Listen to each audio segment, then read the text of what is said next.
Welcome to Daily Current Affair. Today is 25th of May 2023. The question is, which state government to legalize more than 6,000 illegal colonies in the state? जो मध्य प्रदेश है वहाँ पे 6,000 से ज़्यादा जो है illegal colonies है, जो झुंगियाँ जिनको बोलते हैं हम झुग्गियाँ, ठीक है, वहाँ पे 6,000 से ज़्यादा इलीगल कॉलोनीज़ हैं, उनको क्या कर दिया है, लीगलाइज कर दिया गया है। किसके द्वारा? मध्य प्रदेश के द्वारा। तो illegal colonies that come and to exist by 31 December 2022 will be legalised. ठीक है, उनको रोड भी प्रोवाइड किया जाएगा, इलेक्ट्रिसिटी भी दी जाएगी, वाटर भी दिया जाएगा, ड्रेनेज सिस्टम भी दिया जाएगा, इस तरह की सुविधाएं जो उनको दी जाएंगी। ठीक है, और इस डेवलपमेंट करने के लिए उनसे कोई भी फीस जो है वो नहीं ली जाएगी।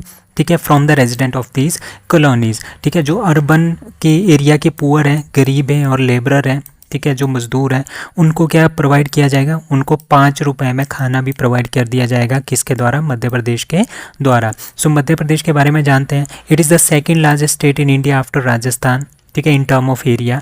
ठीक है, according to the Indian forest status report 2021, Madhya Pradesh has the maximum forest cover in the country.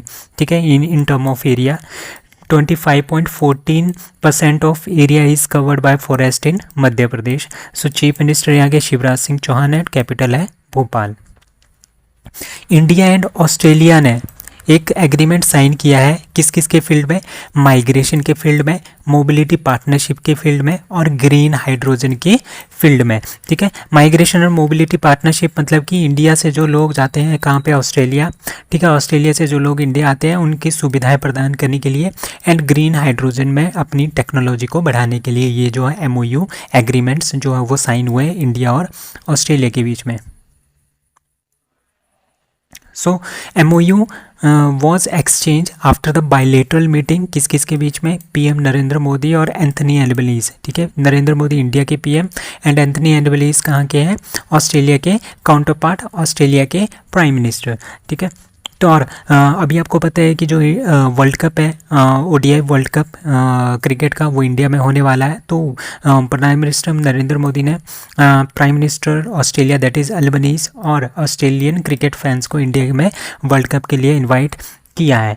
ठीक है, ऑस्ट्रेलिया के बारे में जानते हैं। आपको पता है ये सोवरेन कंट्री है, located in the southern hemisphere and geographically isolated from the rest of the world.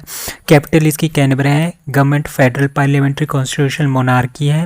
Emperor Charles III and governor general David Hurley and prime minister कौन है? Anthony Albanese. BCCI ropes in Adidas as new kit sponsor of Indian cricket team. ठीक है, Indian cricket team की एक dress होती है, एक kit होती है।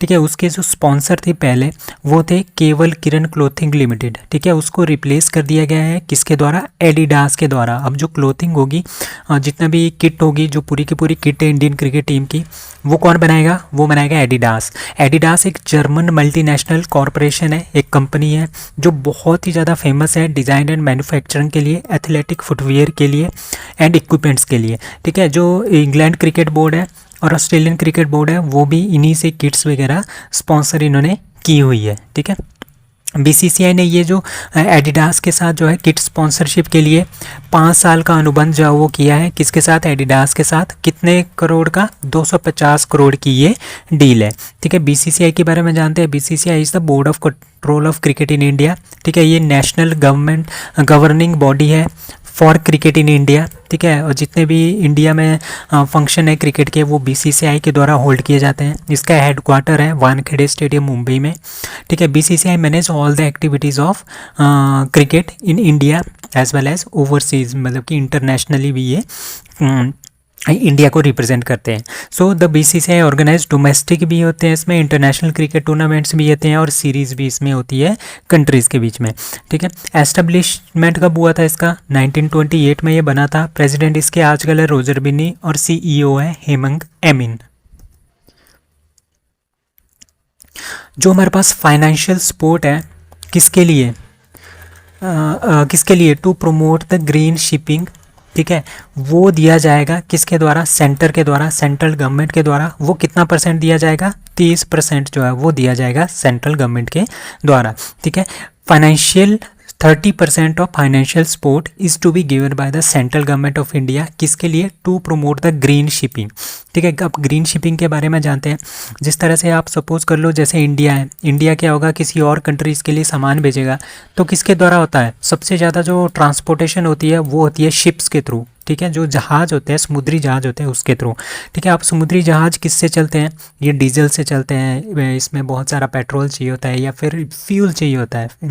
ठीक है, इन जनरल हमें फ्यूल चाहिए होता है। जब फ्यूल बर्न होता है तो उसमें से क्या निकलता है? कार्बन डाइऑक्साइड गैस निकलती है और भी ग्रीन हाउसेज गैसेज निकलती है, जिसकी वजह से पोल्यूशन बहुत ज़्यादा होता है। इस पोल्यूशन को कम करने के लिए दूसरा जो पोर्ट्स हैं उनको डिजिटलाइज करने के लिए जो है ये 30% की फाइनेंशियल सपोर्ट जो है वो देगा सेंट्रल गवर्नमेंट, किसके लिए? To promote the green shipping. ठीक है, so port shipping and water base को मिनिस्टर है सर्बानंदा सोनोवाल जी, उन्होंने ये अनाउंसमेंट की कि हम फोकस करेंगे ग्रीन शिपिंग के लिए एंड डिजिटलाइजेशन ऑफ पोर्ट्स के लिए। ठीक है, ग्रीन हाइड्रोजन हब्स, ठीक है, वो क्रिएट किए जाएंगे कहाँ पे? दीनदयाल जो पोर्ट है कांडला गुजरात में, एंड चिदम्बरम पोर्ट जो कि टूटिकोरिन में है, वहाँ पे जो है ग्रीन हाइड्रोजन हब जो है वो बनाए जाएंगे।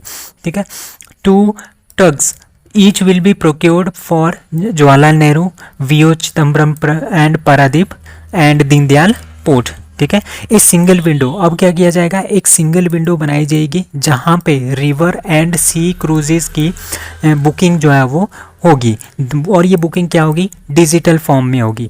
ठीक है, जवाहरलाल नेहरू एंड टूटिकोरिन पोर्ट्स जो है हमारे पास, that will be made up by smart ports by the next year. ठीक है, अब ग्रीन शिपिंग के बारे में मैंने आपको बता दिया कि जो पोल्यूटेंट्स निकलते हैं हमारी शिप से उसको कम से कम करना है ताकि हम अपनी इन्वायरमेंट को बचा सकें। 76 जो वर्ल्ड हेल्थ असेंबली है वो कहाँ पे ऑर्गेनाइज हुई है? That is see Geneva Switzerland में। आपने याद रखना है जो वर्ल्ड हेल्थ की जो असेंबली होती है ना वो हमेशा जिनेवा स्विट्जरलैंड में होती है। ठीक है, ये इस बार कौन सी इसका एडिशन था? 76वां एडिशन था। हमारे यहाँ से इंडिया से मनसुख मांडविया जो हमारे पास यूनियन हेल्थ मिनिस्टर है, उन्होंने रिप्रेजेंट किया था इंडिया को इन 76 world health assembly Geneva Switzerland में। ठीक है, और यहाँ पे इंडिया ने उन्होंने बहुत ही ज़्यादा इवेंट्स को एड्रेस किया, like heal in India, heal by India, as well as together we fight against TB. तो ये सारे इवेंट्स जो हैं वहाँ पे हुए जहाँ पे इन्होंने एड्रेस किया लोगों को। ठीक है, इस दौरान इंडिया के जो मांडविया है उन्होंने बहुत ही कंट्रीज़ के साथ बायलेटरल मीटिंग की, like Singapore, France, Netherlands, USA, Bangladesh, Argentina, Brazil, Qatar and Bill and Melinda Gates Foundation के साथ भी इन्होंने क्या किया? मीटिंग्स की, बायलेटरल और मल्टीलेटरल मीटिंग भी यहाँ पे हुई। किस किस के बीच में? ब्रिक्स कंट्रीज़ के बीच में, like Brazil, Russia, China and south Africa के बीच में। किसकी मीटिंग हुई? इंडिया की मीटिंग हुई। मछलीपट्टनम जो पोर्ट है वो कौन सी स्टेट पे है? That is D Andhra Pradesh. सो आंध्र प्रदेश में जो है एक मछलीपट्टनम पोर्ट है उसको डेवलप किया जा रहा है, उसको बनाया जा रहा है। उसका इनॉग्रेशन जो है वो वहाँ के आंध्र प्रदेश के जो चीफ मिनिस्टर है वाई.एस. जगनमोहन रेड्डी जी, उन्होंने इसका लॉन्च किया। ठीक है, मछलीपट्टनम पोर्ट वर्क। ठीक है, मछलीपट्टनम पोर्ट का जो काम है उसको उन्होंने स्टार्ट किया जो कि 5,156 करोड़ का प्रोग्राम है। ठीक है, मछलीपट्टनम पोर्ट के बारे में जानते हैं। ठीक है, it is proposed deep sea port, ये एक डीप सी पोर्ट है बे ऑफ बंगाल की कोस्ट पे जो कि मछलीपट्टनम में बनाया जा रहा है। इसका जो district headquarter of Krishna district in Andhra Pradesh. ठीक है, और ये किसके द्वारा बनाया जा रहा है? Machilipatnam port development corporation limited के द्वारा बनाया जाएगा। ठीक है, और अब आंध्र प्रदेश और जो तेलंगाना जो स्टेट्स हैं यहाँ से जो भी चीज़ें हम बाहर वाले देशों के लिए भेजेंगे, लाइक कोयला, fertiliser, cooking oil, container, agriculture product, cement, granite, cement, clinker, iron और जितनी भी ये सारी की सारी चीज़ें हैं हमने बाहर वाले देशों को भेजनी है आंध्र प्रदेश और तेलंगाना से। तो इसके लिए ये वाला पोर्ट जो मछलीपट्टनम पोर्ट है उसका यूज किया जाएगा। विच इंस्टीट्यूशन ऑर्गेनाइजेस ऑपरेशन ध्वस्त? ठीक है, ऑपरेशन ध्वस्त जो है वो स्टार्ट किया गया NIA के द्वारा, नेशनल इन्वेस्टिगेशन एजेंसी के द्वारा। ठीक है, ये बहुत ही बड़ा एक ऑपरेशन था जो इसका नाम है ऑपरेशन ध्वस्त। ठीक है, इसका कोड नेम यही था ऑपरेशन ध्वस्त। ठीक है, ये किसने करवाया? नेशनल इन्वेस्टिगेशन एजेंसी ने पंजाब पुलिस और हरियाणा पुलिस के साथ मिलकर 324 जगह पे छापे मारे। कहाँ पे? पंजाब, दिल्ली, हरियाणा, उत्तर प्रदेश एंड राजस्थान में। किसको पकड़ने के लिए?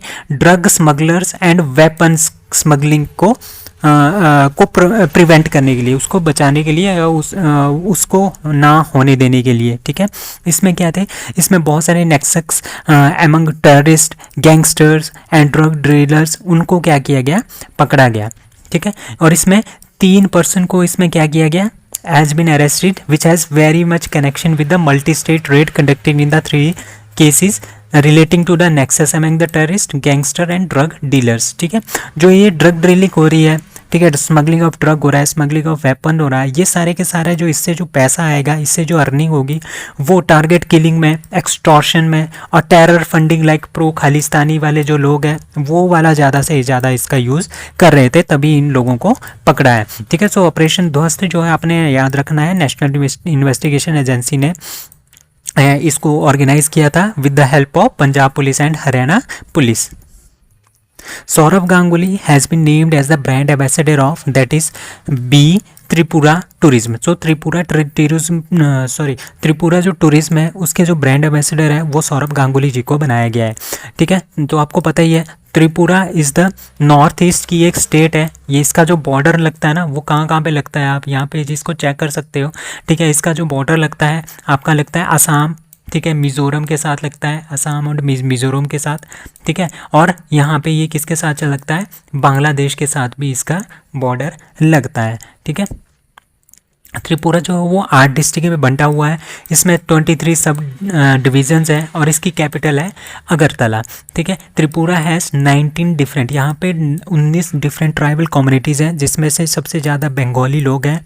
बंगाली जो पॉपुलेशन है त्रिपुरा में बहुत ज़्यादा है, ठीक है। यहाँ पे बोले जाने वाली जो लैंग्वेजेज़ हैं वो है बंगाली, इंग्लिश एंड कोकब्रोक, आपने याद रखना है, ये भी त्रिपुरा की है, काफ़ी इंपॉर्टेंट लैंग्वेज है, ठीक है। ये एक स्टेट बनी थी फुल फ्लैज स्टेट इन 1972, ठीक है। और यहाँ पे एक ही मेजर हाईवे है, नेशनल हाईवे है NH8, ठीक है। NH8 ही यहाँ पे एक मात्र नेशनल हाईवे है, ठीक है, which connect it from the rest of the country. और यहाँ पे 5 माउंटेन रेंजेस हैं like हथाई कुटूर, अथारमुरा, लंगथराई, Shakhan and Jampui hills. आपने ये याद रखनी है, आपसे कोई भी एक हिल्स पूछ के या कोई भी एक माउंटेन रेंज पूछ के ये पूछा जा सकता है कि ये कौन सी स्टेट से है, तो ये है त्रिपुरा की। और यहाँ पे ट्रॉपिकल सवाना क्लाइमेट है और यहाँ पे बहुत ज़्यादा हैवी रेनफॉल होता है जब साउथ वेस्ट मानसून आता है। अब साउथ वेस्ट मानसून कब आता है, वो आता है जून जुलाई में, जून जुलाई के आसपास आता है,